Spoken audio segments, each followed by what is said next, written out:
ლეიბორისტული პარტიის წევრი გიორგი გუგავა ბორჯომში მათი პარტიის წევრზე თავდასხმის ფაქტს აპროტესტებს.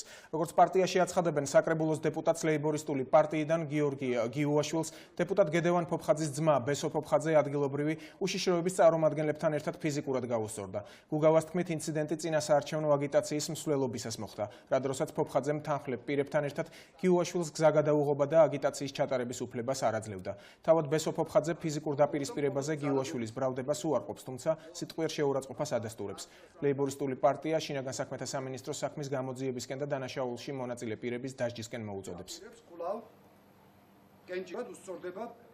გუშინ ბორჯომში განმეორდა კორცხელი ოცნების ადგილობრივი ზონდერ ჯგუფი, რომელსაც ხელმძღვანელობს გედევან ფოფხაძის ძმა, თავს დაესხა და ფიზიკურად გაუსწორდა ლეიბორისტული პარტიის ადგილობრივი ორგანიზაციის ხელმძღვანელს, საკრებულოს წევრსა და მაჟორიტარობის კანდიდატს გიორგი გიუაშვილს მიმართავთ შინაგან საქმეთა სამინისტროს.